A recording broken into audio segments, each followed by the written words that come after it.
Danas ću, moji dragi gledatelji, govoriti o specijalnim zdravstvenim blagodatima jedne izvanredne biljke za koju veliki broj vas nikada nije čuo. Kava ili Piper ili Piper metisculum ili latinski papar ili grčki naziv opojno je pacifička otočna biljna kultura. Korijen biljke koristi se za izradu pića sa sedativnim, anestetičkim i enteogenim svojstvima. Nešto što se naziva kavain, te nešto što se naziva demaksoptigagonin koji potiče blagu euforiju, koji poboljšava pažnju i koncentraciju. I ono što je dakle interesantno za reći, iako se ova biljka naziva kava zapravo nema nikakvog dotica sa standardnom kavom.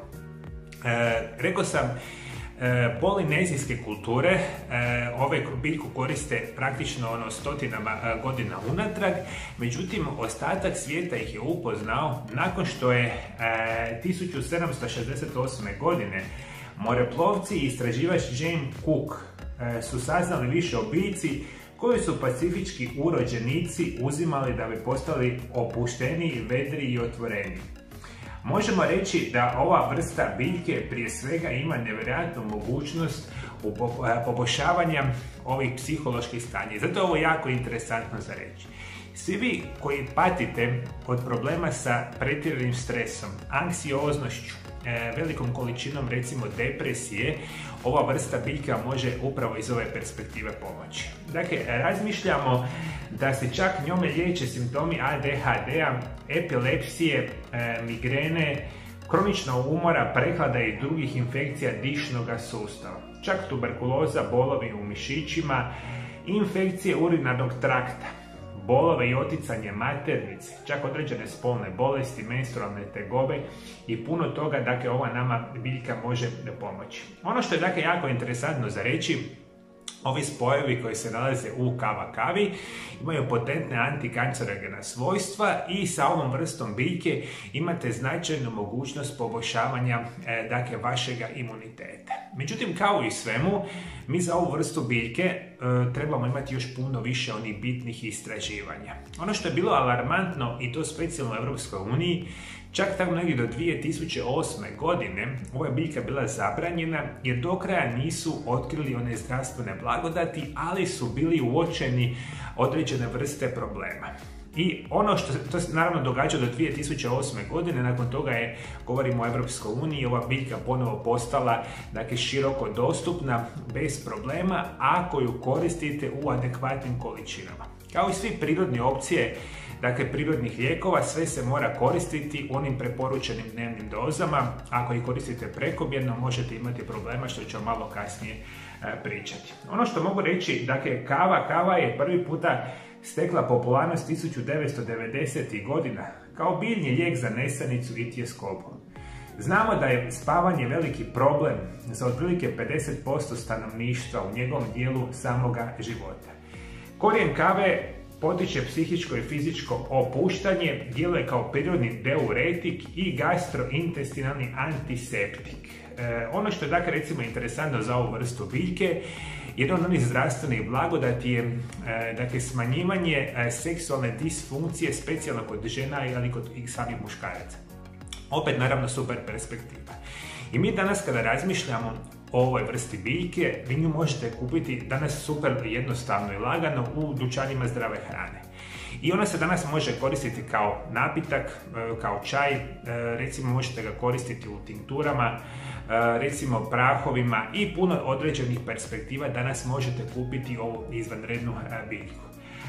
Možemo reći, zapadnim se potrošačima općenito savjetuje da traže standardizirane ekstrakte kave sa sadržajem kava-laktona od 70% i više, što je jako bitno za reći.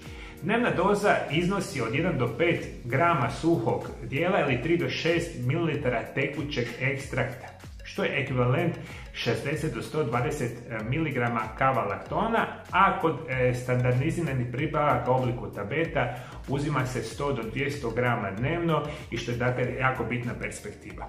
Međutim, rekao sam vam, određeni broj osoba nikako ne smije konzumirati kavu, specijalno osobe koje imate problema sa jetrom i ukoliko uzimate u prevelikim količinama imate mogućnost oštećivanja jetre, što je jako bitno za reći.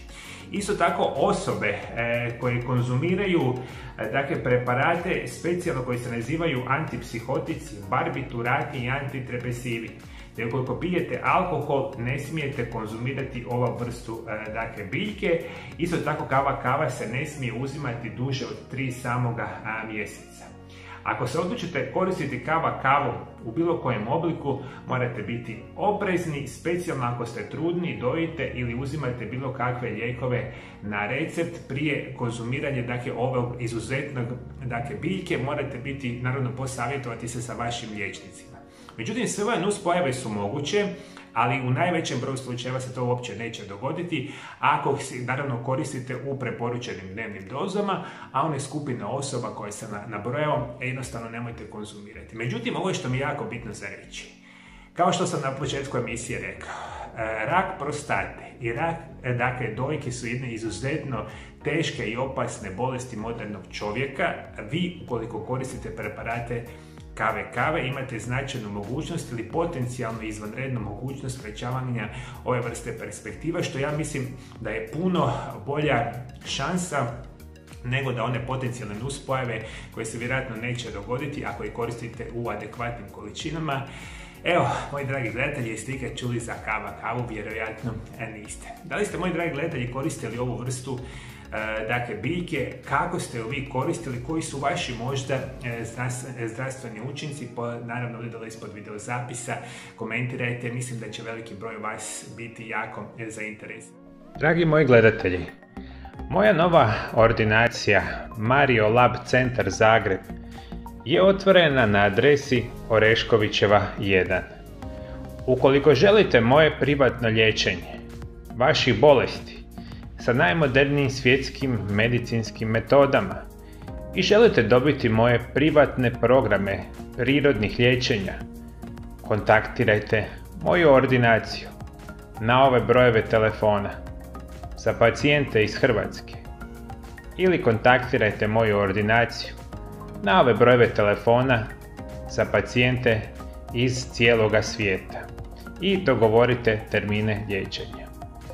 Moje svakodnevne savjete o najboljim prirodnim načinima liječenja ćete dobiti ukoliko se dolje ispod video zapisa pretplatite na moj kanal. I odete, moji dragi gledatelji, koji su prvi rani znakovi raka samoga dojke? Potražite naravno u ovom video zapisu pored mene, biti će vam jako interesantna emisija. Hvala lijepo što me pratite me i dalje, moji dragi gledatelji, do druge emisije. Lijep i ugodan pozdrav.